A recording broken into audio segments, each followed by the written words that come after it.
A thin mercury line on a porch thermometer read 9 degrees. Inside that ramshackle cabin in the Smoky Mountains, an old woman with knuckles swollen from arthritis sat knitting by the window. No furnace rumbling, no oil tank outside, no electric baseboard humming. The room was silent and warm enough that a mug of coffee on the table still steamed. She wasn't wearing a parka. Her fingers moved without stiffness. Outside, the cold was sharp enough to crack a frozen pine branch. Inside, it felt like a spring afternoon. This wasn't a fluke, it was a system. And by the end of this video, you'll know that system well enough to keep your own house warm this winter for less than $5. I'm not going to tell you to install solar panels or buy a heat pump. I'm going to walk you through exactly what mountain families did before central heating existed, the materials they used, the $2 they spent, and the physics that defeats a 10-degree night. No complicated tools, no monthly bills, just a handful of tricks that have been quietly saving lives for over a century. The first time I read about this, I thought it was a legend. Then I tried one of the methods myself during a cold snap in January. I taped a $2 Mylar blanket to my bedroom window, and within 15 minutes, the thermometer in the room jumped 3 degrees. That's when I realized we've been sleeping on some of the most powerful dirt-cheap physics on Earth. You're about to learn why an old woman with no gas line could sit comfortably in a 9-degree house, and how you can do the same starting this weekend. If you don't learn this, you're going to hand over $1,200 to the utility company this winter. That's the average heating bill in America today, according to the Energy Information Administration's 2024 survey. That number rises every year, and that's just the monetary cost. There's also the creaking cold floors, the draft that makes your ankles ache, the sound of a furnace kicking on at 3 in the morning. So the real mystery isn't how a 90-year-old woman stayed warm with no gas line. It's why we forgot how to do it. Central heating didn't become common in American homes until after the Second World War. Before 1950, most houses relied on a single heat source, a fireplace, a potbelly stove, a kitchen range, and the whole family learned to manage that heat with a precision that sounds obsessive today. In the Appalachian hollers, winter meant months of freezing nights, drifts of snow burying the road, and a coal stove the size of a dog crate fighting off the dark cold. Families didn't see a heating bill. They didn't have an oil delivery. They had firewood and a set of habits so ingrained that a 12-year-old could keep the house warm without thinking. The average American household will burn through $1,200 in heating costs between October and March.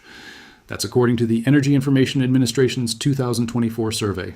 That money goes to gas, oil, or electric furnaces, machines that break, require maintenance, and leave you helpless when the power goes out. But walk into a mountain cabin in 1938 with a thermometer reading 12 degrees outside, and you'd find a 65-degree living room, heated by $2 worth of materials, and a fire that burned for hours without a fan or a pump.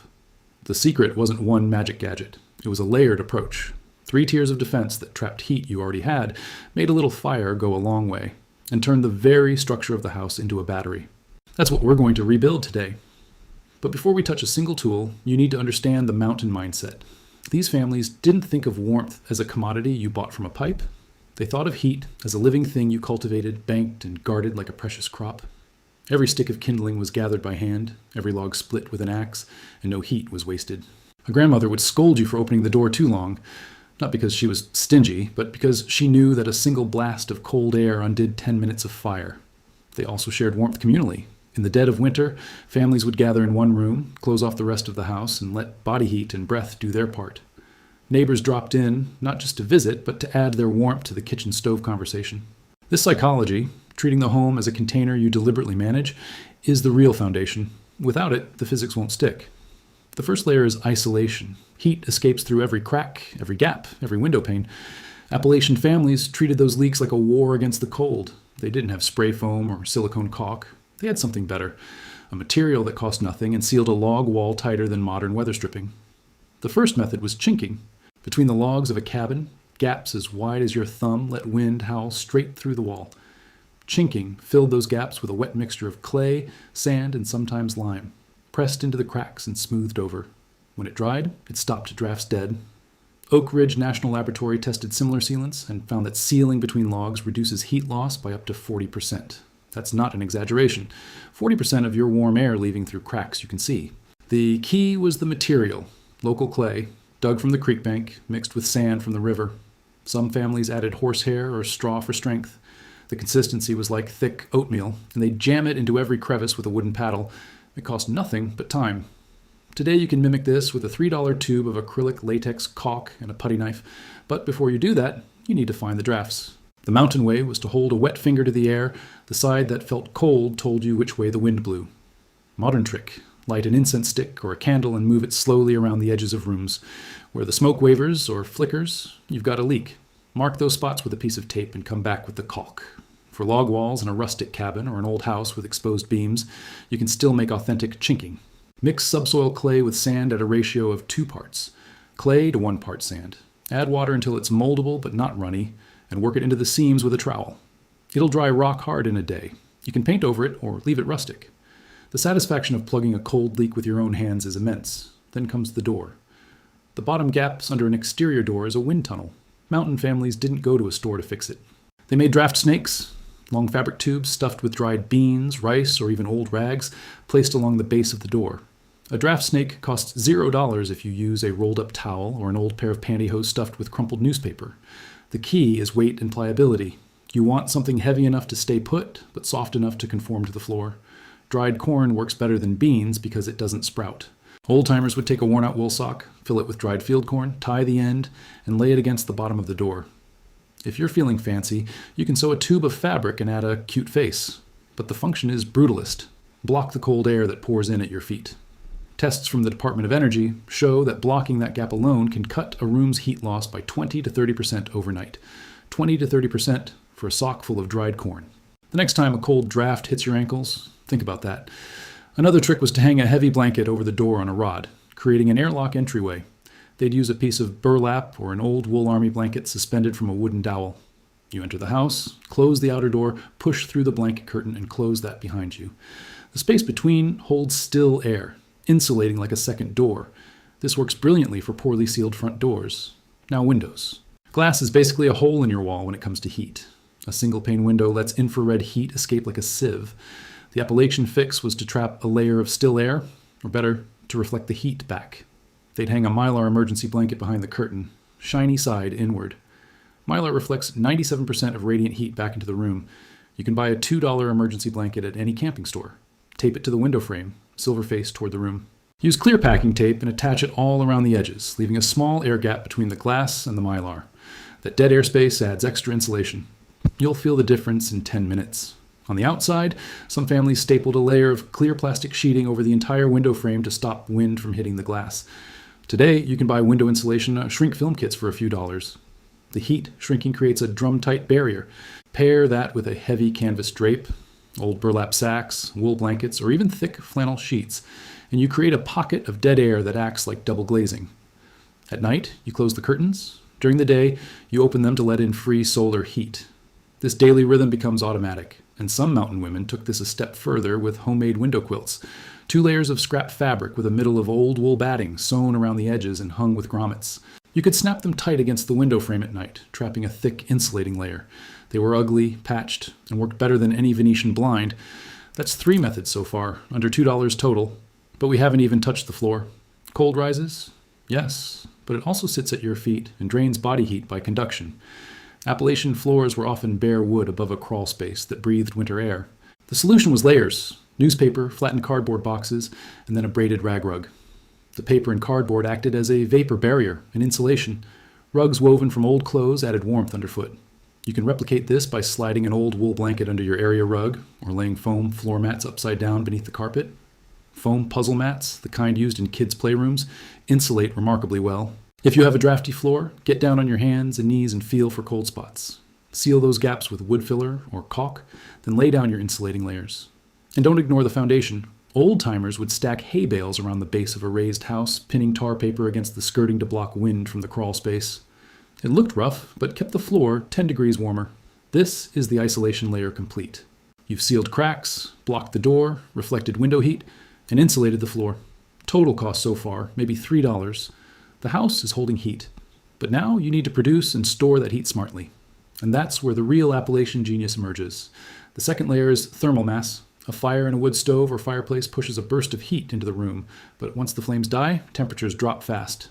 Mountain families didn't just burn wood. They heated stone and brick, 100 pounds of it, stacked near the stove. Those stones absorb heat while the fire burns and radiate it back for 8 to 12 hours after the ashes cool. This is thermal mass in its simplest form, a material with high density and high specific heat capacity that soaks up energy and releases it slowly. The physics is the same as a sun-warmed boulder at midnight. You can lay your hand on it hours after sunset and feel the stored heat. The most accessible mass is water. Water holds 4 times more heat per pound than air. A 5-gallon bucket of water by the fire stays warm all night. Cost? Free if you've got a bucket and a creek. Another method was to fill a cast iron pot with stones and leave it on the stovetop. The stones heated up and kept the kitchen warm long after the fire was banked. You can do the same with a stone-filled slow cooker set on low, though that's a modern tweak. Bricks stacked around a wood stove are classic. They turn a hot, short blast into a gentle, all-night warmth. But the real treasure was soapstone, a dense, metamorphic rock that holds heat longer than almost anything else. Appalachian families prized a soapstone slab placed on the cook stove. One chunk, heated for an hour, could warm a bed for the whole night. You can still buy soapstone baking stones or slabs, but even a couple of large, dry river rocks from your creek work nearly as well. Just wash them, let them dry completely, and set them near the fire. Then there's the rocket mass heater principle, something mountain builders stumbled onto long before the permaculture crowd gave it a name. A rocket mass heater burns small sticks in a vertical combustion tube that drafts air so fiercely the fire burns nearly clean. The exhaust then travels through a long horizontal pipe buried in a thermal mass bench, usually cob, a mixture of clay, sand, and straw. The bench warms up and becomes a heated couch that stays warm for 24 hours on a single basket of kindling. You don't need to build a full cob bench. You can apply the principle by placing a few large clay flower pots filled with sand around your wood stove. Stack one pot upside down inside another to create a simple heat exchanger. The air between the pots heats up and rises, pulling more cool air through the bottom. They'll heat up and act as a poor man's thermal battery. This is how you stretch a tiny fire into a day-long warmth without electric blowers or complicated ductwork. Next, change where you put your furniture. In mountain cabins, the beds were never against an exterior wall. They sat in the center of the room, or near the internal chimney mass. An exterior wall is cold. It radiates chill, and you lose body heat to it by radiation. A simple rearrangement. Pull your sofa and bed 3 feet from outside walls. Hang a thick tapestry behind the headboard to create a warm pocket. You'll notice the difference immediately. In fact, if you place a thermometer on an exterior wall and another in the room's center, you'll see a 5 to 10 degree difference on a cold night. Your body perceives radiant cold from a cold wall, even if the air temperature is okay. So don't sleep pressed against the window, and if you cook or bake, leave the oven door open after you turn it off. That spent heat would just dissipate. Keep it in the room. Their philosophy was zero waste. Every degree of heat earned from a log or a coal lump stayed inside, moved through the house by careful convection, and got locked into dense materials that released it slowly. None of this demanded money. It demanded attention. A watching of the fire, a feeling for drafts, an understanding that heat is a fluid you can trap and guide. The daily rhythm was morning, rebuild the fire, open the curtains for sun, cook a hot breakfast to warm the kitchen. Midday, feed the fire just enough to keep the mass warm, maybe bake bread. Evening, a bigger fire, close curtains, place the draft snakes, check that the stones are still radiating. This pattern becomes second nature, and it connects you to the house in a way a thermostat never will. And at night, they had a ritual for the coldest part of the day. Before bed, they'd wrap a hot flat iron or a couple of heated stones in flannel and slide them under the covers at the foot of the mattress. That little pocket of warmth lasted until sunrise. In the poorest homes, children would share a bed with a heated brick wrapped in a rag toy. Above the bed, they often hung a canopy made from old coats, a tent that trapped body heat and blocked ceiling drafts. These weren't luxuries. They were survival. Yet the result was a cocoon of warmth inside a freezing room. Up above, heat was always rising and being lost through the roof. Attics in old cabins were often unfinished, open to the rafters. Appalachian families took dried leaves, straw, or old newspapers and piled them between the ceiling joists as loose-fill insulation. It cost nothing, and a 2-foot layer of dry oak leaves can have an R value rivaling fiberglass bats. The trick was to keep it dry. A roof leak would ruin it, so they maintained metal flashing and tar paper repairs. But in winter, that deep bed of leaves above the ceiling trapped the day's heat, making the rooms below noticeably warmer. If you have an accessible attic, you can still do this with bags of fallen leaves you rake up from the yard. Just make sure they're bone dry before spreading them out. Another essential practice was zone heating. The whole house was never kept uniformly warm. Instead, they closed off unused rooms with hanging blankets or old doors, concentrating all activity, cooking, and sleeping into 1 or 2 rooms. A single stove or fireplace could heat that small core easily. They'd hang a thick quilt in the hallway archway and live in what they called the winter kitchen, the room with the stove and the warmest mass. Body heat from family members and even livestock brought into the basement, a few chickens or a goat, contributed enough warmth to keep the space above from freezing. It may sound primitive, but it meant that a family of 6 could be warm on 3 sticks of wood an hour. Part of staying warm was also psychological. You dressed in wool, not just indoors, but for the day, layering on a union suit, a wool sweater, and a shawl. You moved, chopping wood, stoking the stove, kneading bread, all generated body heat. You sipped hot mint tea or broth constantly. Your hands stayed busy. Your mind stayed alert to the fire's needs. There was a certain satisfaction in mastering the cold, rather than fighting it with a switch on the wall. Before you face the first hard frost, there's a weekend checklist that costs about $5 altogether. Go to the hardware store and buy a tube of caulk, a roll of foam weather stripping tape, and a $2 emergency Mylar blanket. At home, stuff old socks with rice for draft stoppers. Reposition your furniture inward. Gather a few large stones or bricks and stack them near your heater. Lay an extra blanket under the rugs. Cut the Mylar blanket to size and tape it to your windows, shiny side in. Run the caulk gun along every suspect seam. Hang a heavy curtain over the front door if it faces the wind. Fill a bucket with water and place it near the wood stove or radiator. And finally, teach everyone in the house to feel for drafts with the back of their hand and to close interior doors to separate the warmed zone from unused rooms. A friend of mine in a drafty 1920s bungalow did exactly this list over a Saturday. The outdoor temperature that night dropped to 14 degrees. He had no central heat, just a small wood stove in the living room. Before the upgrades, his bedroom used to drop into the low 50s. After he sealed the windows with Mylar, pushed a rolled towel against the door, and placed a few bricks near the stove, the bedroom held at 62 degrees all night, without the stove running. He said the silence was the strangest part, no furnace kicking on, just the occasional pop of warm bricks settling. That feeling of self-reliance, of being warm by your own effort, is something a thermostat can't give you. There's an old saying from the hollers, bank your fire like you bank your money, and cover your head as you cover your feet. Another one, the wind doesn't pay rent. Don't let it live in your house. These weren't quaint proverbs. They were daily maintenance reminders whispered through generations. The knowledge was passed down because a mistake meant frozen pipes and a very long night. After you've done all this, the first night you settle into your chair with a cup of coffee, feeling no draft at your ankles, hearing only the soft ticking of warm stones, is transformative.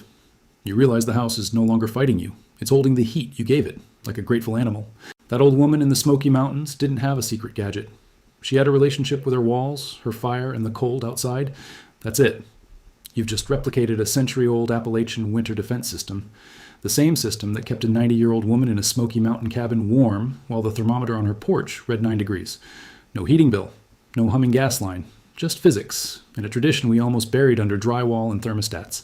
Next time, we'll look at the summer side of the coin. How Appalachian families kept cool in 90-degree humidity without air conditioning, using another set of forgotten tricks.